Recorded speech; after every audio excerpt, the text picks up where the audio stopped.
چاروں طرف ہیں کوفی رضوی، بیچ میں تنہا سلفی ہیں۔ مسلمان سے کہے آؤ نماز پڑھنے کے لیے، یہ تبلیغ نہیں ہے، یہ اصلاح تو ہو سکتی ہے لیکن تبلیغ نہیں ہے۔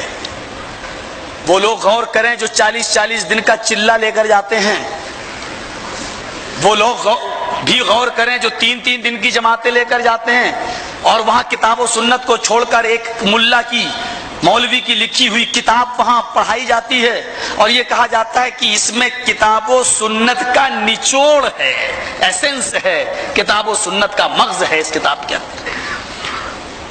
وہ ذرا غور کریں کہ وہ اپنی جماعت کا نام رکھتے تبلیغی جماعت، کتنوں کو تم نے مسلمان کیا ہے؟ اس جماعت کا نام وہ کہتے ہیں تبلیغی جماعت ہے، کتاب کا نام رکھا تبلیغی نصاب، تبلیغی نصاب۔ اصلاح تو کر سکتے ہیں لیکن وہ اصلاح بھی نہیں کرتے ہیں، بس وہ یہ کہتے ہیں آؤ نماز پڑھو، بس نماز پڑھو، کیسے پڑھو؟ وہ چاہے جیسے پڑھو۔ رفع الیدین کرنا چاہیے؟ نہیں، وہ ہم مسئلے نہیں بتائیں گے، ہم مسائل پہ نہیں جاتے ہیں، فضیلت بتاتے ہیں۔ نماز پڑھو کیا بتائیں گے؟ مسواک کر کے نماز پڑھو۔ کیوں پڑھو؟ ایک بار مسواک کرو گے 70 گنا نماز میں اضافہ ہو جائے گا، یہ فضیلت بتائی جاتی ہے۔ اس حدیث کا نہ سر ہے نہ پیر ہے، یہ پیش کی جاتی ہیں، یہ فضیلتیں بیان کی جاتی ہیں۔ پڑھو، کیسے پڑھو؟ نہیں، مسائل پہ مت جاؤ۔ صاحب بخاری شریف کی حدیث میں نماز کا یہ طریقہ لکھا ہوا، ایسے پڑھو؟ نہیں، حدیث سمجھنا تمہارے بس کی بات نہیں ہے، قرآن سمجھنا تمہارے بس کی بات نہیں ہے۔ بس نماز پڑھو، جیسے پڑھنا چاہو پڑھو۔ امام کے پیچھے سورہ فاتحہ پڑھوں یا نہیں پڑھوں؟ نہیں، اس پہ مت جاؤ، پڑھو۔ تم پڑھتے ہو تو پڑھو، نہیں پڑھتے ہو مت پڑھو، لیکن پڑھو، نماز پڑھو۔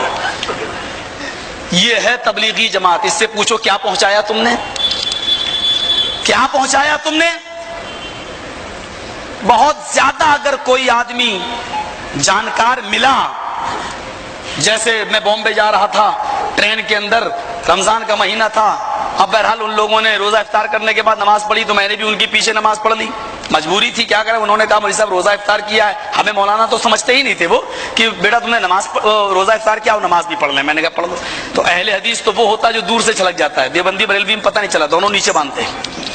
اہل حدیث وہ ہوتا ہے جو دور سے پتہ چل جاتا ہے کیا یہ اہل حدیث ہے، میں نے اوپر نیت باندھی۔ اب وہ بیچارہ مولوی تو تھا نہیں، امیر تھا اس چلے کی جماعت کا، کہنے لگا کہ آپ نے اوپر نیت باندھی ہے۔ میں نے کہا کیوں، غلط ہے کیا؟ کہا نہیں مولوی صاحب غلط تو نہیں ہے تو دونوں طریقہ جائز ہے، لیکن وہ اللہ کے نبی پہلے باندھتے تھے اوپر نیت، بعد میں منع کر دیا۔ میں نے کہا منع کیوں کیا؟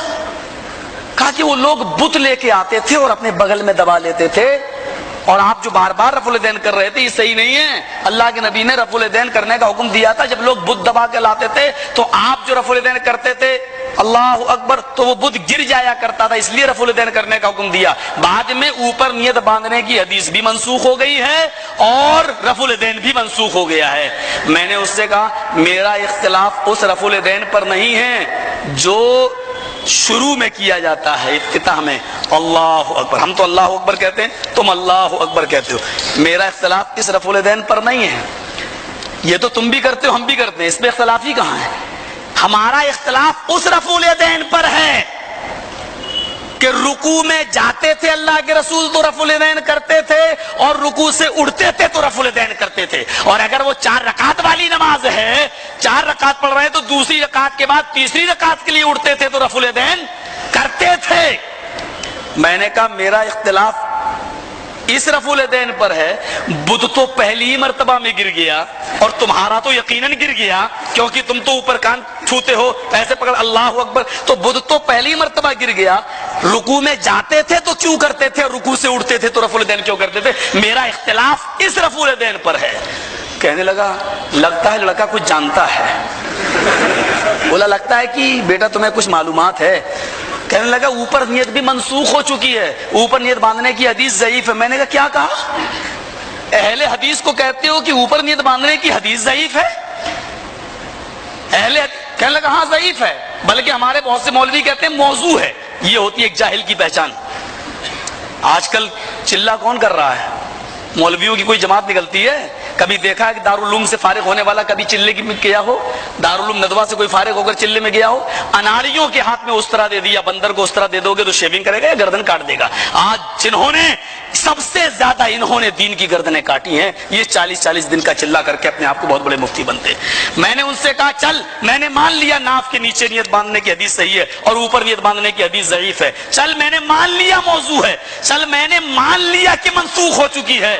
اگر سینے پر نیت باندھنے کی حدیث موضوع ہے، ضعیف ہے، منسوخ ہو چکی ہے، تو مجھے صرف اتنا بتا دے کہ تم نے اپنے گھر کی عورتوں کو سینے پر نیت باندھنے سے کیوں نہیں روکا ہے؟ تمہارے گھر کی عورتیں سینے پر نیت کیوں باندھتی ہیں؟ اور ابو حنیفہ نے یہ کیوں کہا کہ عورتیں اوپر باندھیں مرد نیچے باندھیں؟ اور ان کا ایک شاگرد ابو حنیفہ کی ذہانت بتاتے ہوئے کہتا ہے کہ اوپر نیت عورتوں کو اس لیے باندھنے کا حکم دیا ہے کیونکہ عورتوں کی شہوت ان کے پستانوں میں ہوتی ہے، اور مردوں کو نیچے نیت باندھنے کا حکم اس لیے دیا ہے کیونکہ ان کی شہوت شرمگاہ پر ہوتی ہے. نعوذ باللہ. سیکس اسپیشلسٹی بتائی جا رہی ہے کہ کتنے جانکار تھے وہ، کتنے ماہر تھے. بتاؤ تو صحیح بدنام سب سے زیادہ کس نے کیا ہے؟ کریں گے کیا بھلا اصلاح جو خود بد عقیدہ ہیں؟ کریں گے کیا بھلا اصلاح جو خود بد عقیدہ ہیں؟